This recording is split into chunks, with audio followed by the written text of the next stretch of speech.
প্রিয় শিক্ষার্থী, সবাইকে আইসিটি অনলাইন ক্লাসে স্বাগতম। ডাটাবেজ ম্যানেজমেন্ট সিস্টেমের ডেটা সিকিউরিটি, ডেটা এনক্রিপশন নিয়ে আজকে আলোচনা করব।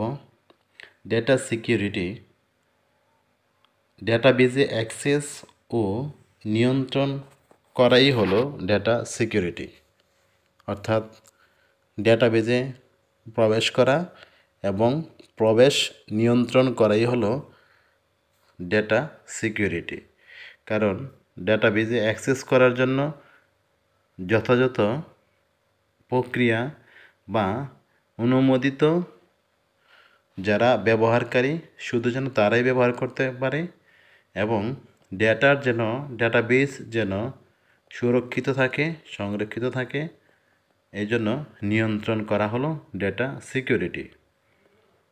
ডেটা সিকিউরিটির ফলে কম্পিউটার, ডেটাবেজ এবং ওয়েবসাইটসমূহকে ধ্বংসাত্মক শক্তিসমূহ, অনুমোদিত, অবৈধ, বিপজ্জনক ব্যবহারকারীদের অনাকাঙ্ক্ষিত কার্যক্রম থেকে রক্ষা পায়। ডেটা সিকিউরিটির কারণে একজনের ডেটার গোপন বিষয় অন্য ব্যবহারকারী দেখতে বা পরিবর্তন করতে পারে না। অর্থাৎ একজনের ডেটা আরেকজন গোপনীয় ডেটা অন্যজন ব্যবহারও করতে পারে না, পরিবর্তন বা কখনো আপডেট করা বা সময় উপযোগী করা, হালনাগাদ করা, এই কাজটিও করতে পারে না। যে কোনো আকার ও ধরনের প্রতিষ্ঠানের জন্য ডেটা সিকিউরিটি হলো অন্যতম গুরুত্বপূর্ণ বিষয়। ডেটা সিকিউরিটিকে ইনফরমেশন সিকিউরিটি বা আইএস বা কম্পিউটার সিকিউরিটি নামেও পরিচিত। ডেটাবেজ ম্যানেজমেন্ট সিস্টেমে যে ডেটা সিকিউরিটি খুব গুরুত্বপূর্ণ বিষয়। ডেটাবেজ সিকিউরিটির ফিচার নিম্নে বিষয়গুলোকে নিয়ন্ত্রণ করা হয়। প্রথম হলো অনুমোদন ছাড়া, অনুমোদন ব্যতীত ডেটা অ্যাক্সেস না করা। অর্থাৎ যারা ডেটাবেজে অ্যাক্সেস করার বা প্রবেশ করার শুধুমাত্র যাদের অনুমতি রয়েছে তারাই শুধুমাত্র ডেটাবেজে প্রবেশ করতে পারবে বা ডেটাবেজের ব্যবহার করতে পারবে। অনুমোদন ছাড়া, অনুমতি ছাড়া বা যথাযথ কর্তৃপক্ষ ছাড়া অন্য কেউ বেজে অ্যাক্সেস করতে পারবে না বা অ্যাক্সেস পাবে না। কারণ ডেটাবেজেরকে একটি সুরক্ষিত একটি আইডি এবং পাসওয়ার্ড দিয়ে ডেটাবেজ সংরক্ষণ করা হয়।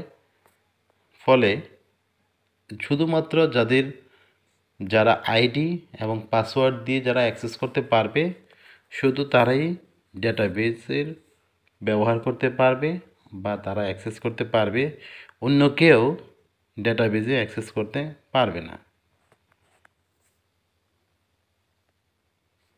ব্যবহারকারীর ডেটা ব্যবহার করার অধিকার সংরক্ষণ করা।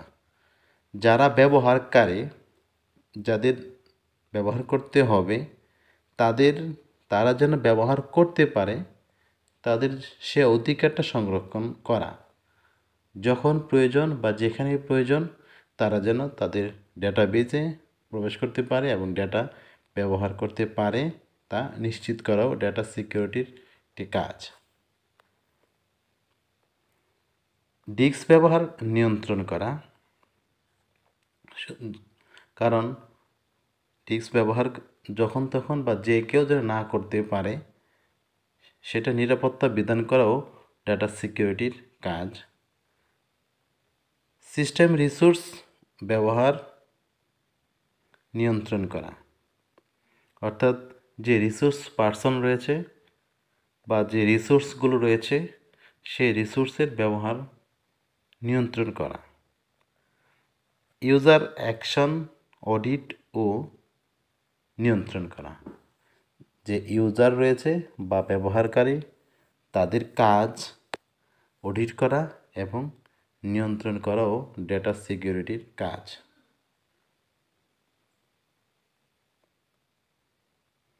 Data security. ডেটা সিকিউরিটির জন্য যা প্রয়োজন, সর্বপ্রথম প্রয়োজন হলো গোপনীয়তা। ডেটা কেবল অনুমোদিত পক্ষগুলোর দ্বারাই পড়া যাবে, অর্থাৎ ডেটা গোপনীয় হবে। ডেটার অনুমোদিত যারা বা অনুমোদিত যে পক্ষগুলো রয়েছে, শুধুমাত্র এই পক্ষগুলি ডেটা পড়ার সুযোগ পাবে বা ডেটাবেজে প্রবেশ করতে পারবে। অনুমোদন ছাড়া বা অনুমতি ছাড়া কেউ ডেটাবেজে প্রবেশ করতে পারে না বা পারবে না, এবং গোপনীয়তা প্রকাশ করতে পারবে না। সততা। ডেটা কেবল অনুমোদিত পক্ষগুলোর দ্বারাই পরিবর্তন করা যাবে। আমরা জানি ডেটাবেজে ডেটা ইনপুট দেওয়ার পর যথাযথ প্রক্রিয়া যারা অবলম্বন করে ডেটাবেজে অ্যাক্সেস করতে পারে, তারা ডেটা পরিবর্তন করতে পারে, ডেটাকে হালনাগাদ করতে পারে, কোনো তথ্য মুছে ফেলতে পারে বা ডেটাবেজের আকার ছোট বড় করতে পারে। এই পরিবর্তনগুলো তারাই করতে পারবে যারা অনুমোদিত বা যাদের যাদের অনুমোদন বা প্রবেশ করার বা অ্যাক্সেস করার যাদের পারমিশন রয়েছে। শুধুমাত্র অনুমোদিত এই পক্ষগুলোই ডেটাবেজের পরিবর্তন সাধন করতে পারবে, অন্য কেউ ডেটাবেজে অ্যাক্সেস করতে পারবে না। প্রাপ্যতা। ডেটা সিকিউরিটির জন্য অনুমোদিত পক্ষসমূহের কাছে ডেটাগুলো সহজলভ্য হবে। ডেটা যদি সিকিউরিটি বিধান করা হয় বা সিকিউরিটি নিশ্চিত করা যায়, তাহলে যাদের তথ্য প্রয়োজন বা যাদের জন্য ডেটাবেজ তৈরি করা হয়েছে, তারা সঠিক সময়ে যে কোনো জায়গায় অবস্থান করে তারা ডেটা পাবে।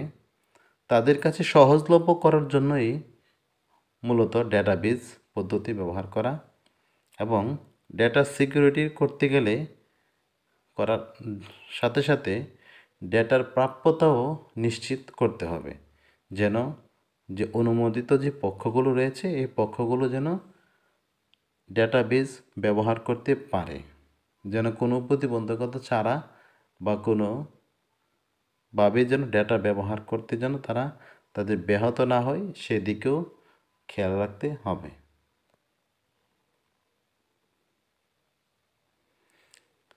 Data encryption. ডেটা এনক্রিপশন হলো একটি প্রক্রিয়া যেখানে প্লেন টেক্সট ডেটাগুলো সাইফার টেক্সট ডেটাতে রূপান্তরিত হয়, যাতে করে এটি সর্বসাধারণের পড়ার ক্ষেত্রে দুর্বোধ্য হয়ে ওঠে। অর্থাৎ ডেটা এনক্রিপশন যে প্রক্রিয়া, সে প্রক্রিয়াটি হলো প্লেন টেক্সট ডেটাগুলোকে সাইফার টেক্সট ডেটাতে রূপান্তর করা, যেন সর্বসাধারণ এই ডেটা যেন পড়তে না পারে। অর্থাৎ একটি নির্দিষ্ট একটি কোড ব্যবহার করে ডেটাগুলোকে শুধুমাত্র যারা এই কোড সম্পর্কে বা যারা সাইফার টেক্সট যারা পড়তে পারবে, শুধুমাত্র তারাই এই ডেটা বুঝবে বা তারাই ব্যবহার করতে পারবে। ডেটা এনক্রিপশন পদ্ধতিতে প্লেন ডেটাকে সাইফার টেক্সট ডেটাতে রূপান্তরিত হয়। যেসব অনুমোদিত ব্যক্তির কাছে এই ডেটা পড়ার কি রয়েছে, কেবল তারাই এটি পড়তে পারবেন। অর্থাৎ যাদের কাছে এই ডেটা পড়ার জন্য বা যারা অনুমতিপ্রাপ্ত, তাদের কাছে একটি কি থাকবে এবং শুধুমাত্র তারাই এই ডেটা পড়তে পারবে। ডেটা এনক্রিপশনের মাধ্যমে ডেটার গোপনীয়তা রাখা হয়। এটি হলো কোনো তথ্যের অবাঞ্ছিত প্রবেশ থেকে রক্ষা পাওয়ার জন্য এনক্রিপ্টিং প্রক্রিয়া। অর্থাৎ ডেটা এনক্রিপশনটা হলো ডেটার গোপনীয়তা রক্ষা করার জন্য ব্যবহার করা হয়, যেন কোনো অবাঞ্ছিত কোনো ব্যক্তি প্রবেশাধিকার না পায়। সেজন্য ডেটা এনক্রিপশন যে প্রক্রিয়া তা হলো এনকোডিং একটি প্রক্রিয়া। তথ্য সঞ্চালনের ক্ষেত্রে এনক্রিপশন বিশেষভাবে প্রয়োগ করা হয়। এতে এক ধরনের ডেটা সিকোয়েন্স রাখা হয়। এই সিকোয়েন্সগুলোকে বলা হয় এনক্রিপশন কি। অর্থাৎ ডেটাকে যখন নাকি এনকোডিং করা হয় তখন কিছু সিকোয়েন্স রাখা হয় এবং এই সিকোয়েন্সকে বলা হয় এনক্রিপশন। ডেটাবেজের নিরাপত্তা বিধান করার জন্য ডেটা এনক্রিপ্ট করার প্রয়োজনীয়তা দেখা দেয়। উপযুক্ত ডিসাইফার কোড বা ডিক্রিপ্ট পদ্ধতি জানা না থাকলে ওই ডেটা কেউ অ্যাক্সেস করতে পারলেও ব্যবহার করতে পারবে না।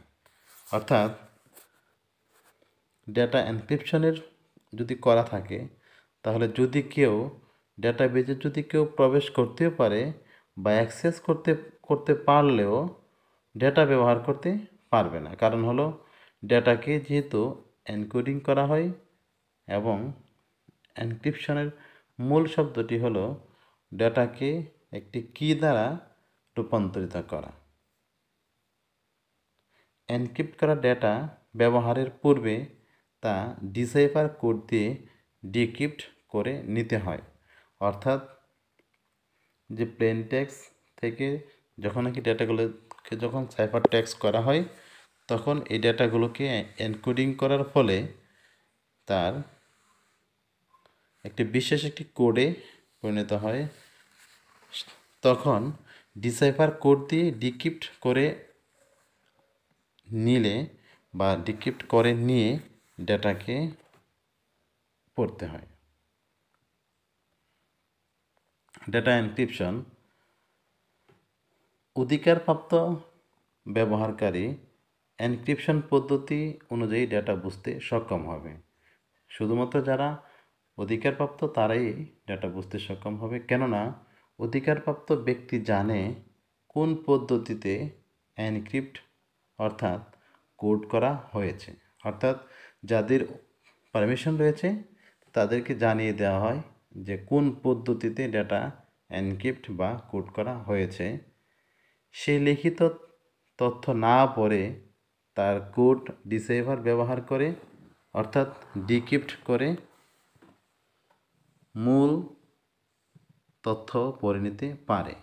অর্থাৎ সে তখন আর তাকে ডিসাইফার করতে হয় না, তখন সরাসরি ডিক্রিপ্ট করে মূল তথ্য পড়ে নিতে পারবে। প্রিয় শিক্ষার্থী, ডেটা এনক্রিপশন করার যে বা ডেটা এনক্রিপশন করলে কিভাবে ডেটা নিরাপত্তা বিধান করা যায় বা কিভাবে একজন ব্যবহারকারী অ্যাক্সেস করার পরও ডেটা পড়তে সক্ষম হয় না, আমরা সেটি উদাহরণের সাহায্যে দেখব। এখানে একটি উদাহরণ দেওয়া আছে যে এনক্রিপ্ট করে আজাদ শব্দটিকে লেখা যায় বেবি। অর্থাৎ এখানে ছিল হলো পরবর্তী অক্ষরকে কোডিং পদ্ধতি হিসাবে বেছে নেওয়া হয়েছে। অর্থাৎ যে শব্দটি থাকবে ওয়ার্ডে তার পরবর্তী শব্দটিকে এখানে ব্যবহার করা হবে।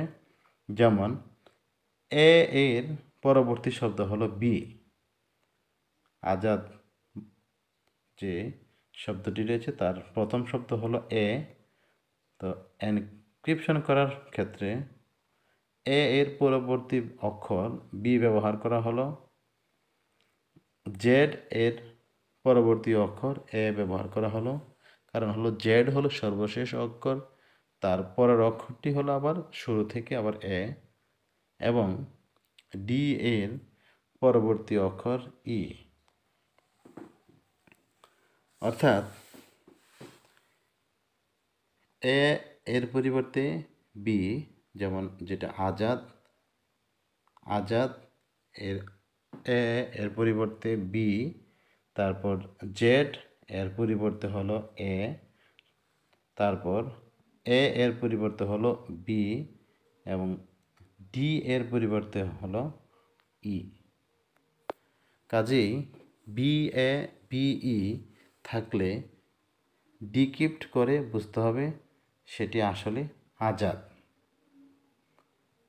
অধিকারবিহীন ব্যবহারকারী একে দেখবে বিই এবং পুরো ডেটাবেজ তার কাছে দুর্বোধ্য মনে হবে। অর্থাৎ যাদের পারমিশন নাই বা যারা কোড জানে না তাদের কাছে মনে হবে যে শব্দটি বিই। আসলে যারা শুধুমাত্র যারা অনুমোদিত প্রাপ্ত ব্যক্তি বা ব্যবহারকারী তারাই বুঝবে যে এটার মানে হলো আজাদ।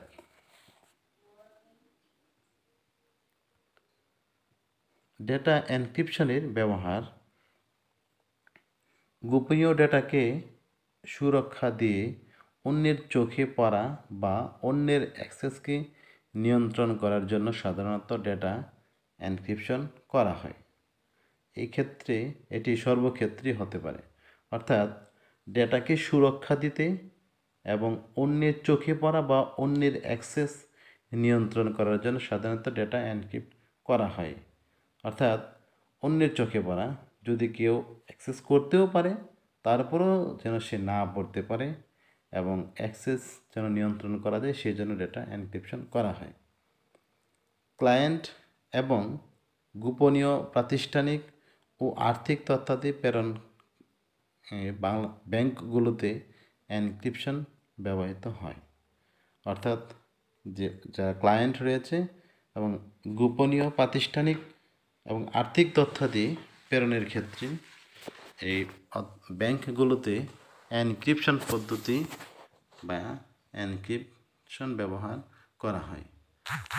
বিদেশে অবস্থানরত বিভিন্ন দেশের দূতাবাসগুলোতে নিরাপত্তা মেসেজ প্রেরণ করে দেশের সরকার ডেটা এনক্রিপশন পদ্ধতি ব্যবহার করে। অর্থাৎ বিদেশে অবস্থানরত বিভিন্ন দেশের রাষ্ট্রদূতকে নিরাপদ মেসেজ প্রেরণে বিভিন্ন দেশের সরকার ডেটা এনক্রিপশন পদ্ধতি ব্যবহার করে। এর ফলে যে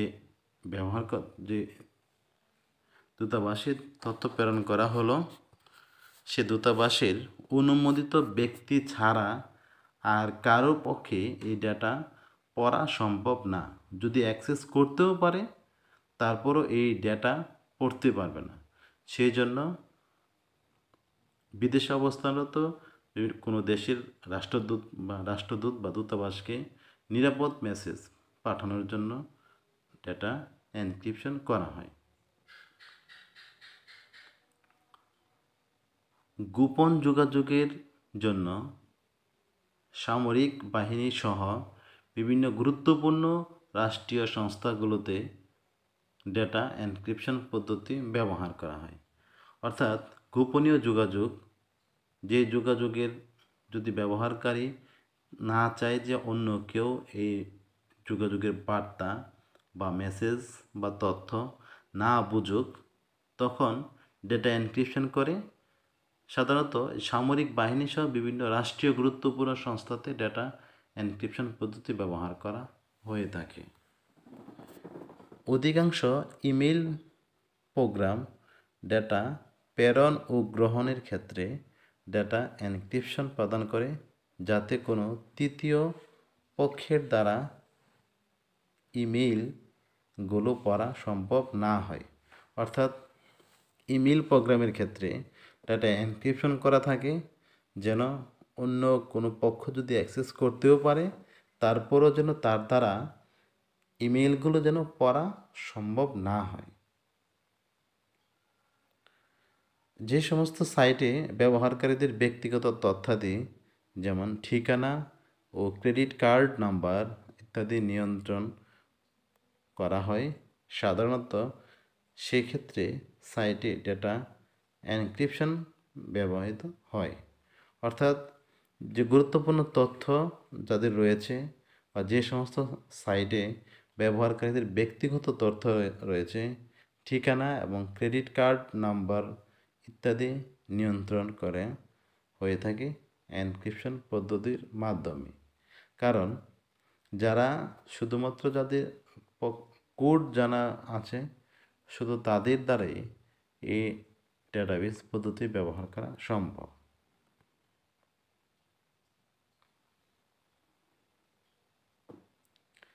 এনক্রিপশন স্কিমের ধরন সাধারণত বর্তমানে প্রধানত দুই ধরনের এনক্রিপশন পদ্ধতি প্রচলিত রয়েছে।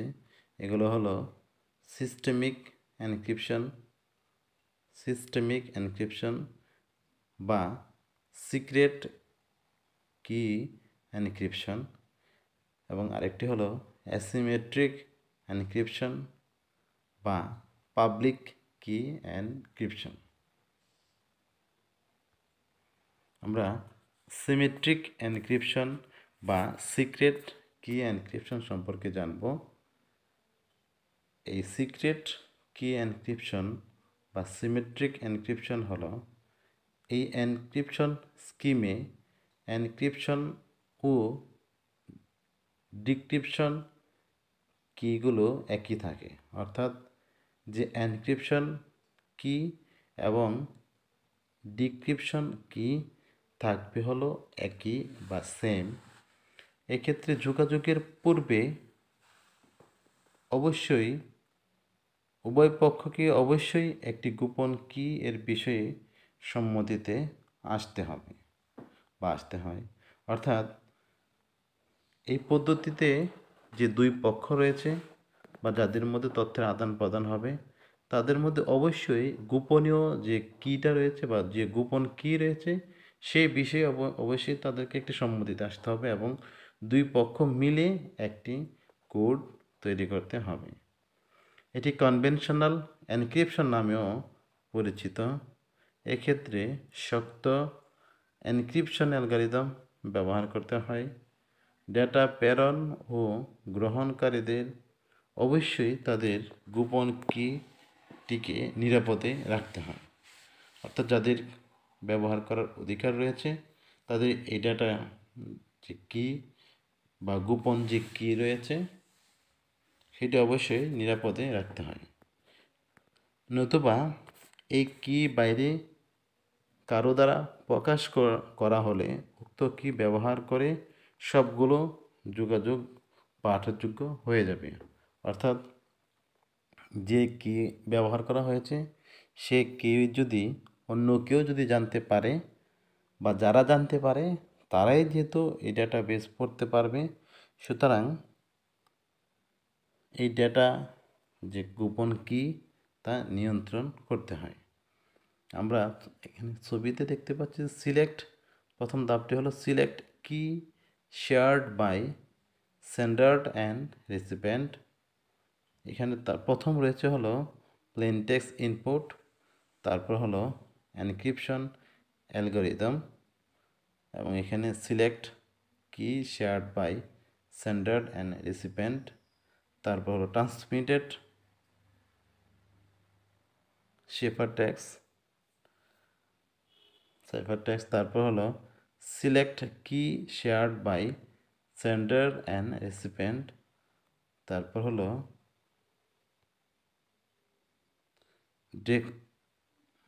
Decryption algorithm, reverse of encryption algorithm, তারপর হলো প্লেন টেক্সট আউটপুট। অর্থাৎ এর মাধ্যমে সিমেট্রিক এনক্রিপশন কাজ করে। ডেটা এনক্রিপশনের উপায়। ডেটা এনক্রিপশন করার জন্য অনেকগুলো পদ্ধতি রয়েছে, তার মধ্যে একটি পদ্ধতি হলো সিজার কোড, আরেকটি হলো ডেটা এনক্রিপশন স্ট্যান্ডার্ড DES, যেটাকে সংক্ষেপে বলা হয়, তারপর হলো triple DES, advanced encryption standard বা অ্যাডভান্স এনক্রিপশন স্ট্যান্ডার্ড বা AES, international data encryption algorithm. এই পদ্ধতিগুলোর মাধ্যমে বা এই পদ্ধতি ব্যবহার করে ডেটা এনক্রিপশন করা যায়। তার মধ্যে রোমান সম্রাট জুলিয়াস সিজারের সময় থেকে ডেটা এনক্রিপশন করার জন্য সিজার কোড ব্যবহৃত হয়ে আসছে। বর্তমানে তা কম্পিউটারে ডেটা এনক্রিপ্ট করার জন্য ব্যবহৃত হচ্ছে। কিছুদিন আগেও আমেরিকার national institute of standards and technology, যেটা প্রাক্তন ন্যাশনাল ব্যুরো অফ স্ট্যান্ডার্ডস কর্তৃক আবিষ্কৃত ডেটা এনক্রিপশন স্ট্যান্ডার্ড ডিইএস, অর্থাৎ ডিইএস মানে হলো ডেটা এনক্রিপশন স্ট্যান্ডার্ড, বেশ জনপ্রিয় একটি পদ্ধতি। তবে এই পদ্ধতির দুর্বলতার কারণে এখন ট্রিপল ডিইএস, এইএস, আইডিয়া ইত্যাদি স্ট্যান্ডার্ডগুলো বেশি ব্যবহৃত হচ্ছে। ডেটা এনক্রিপশনের উপায়।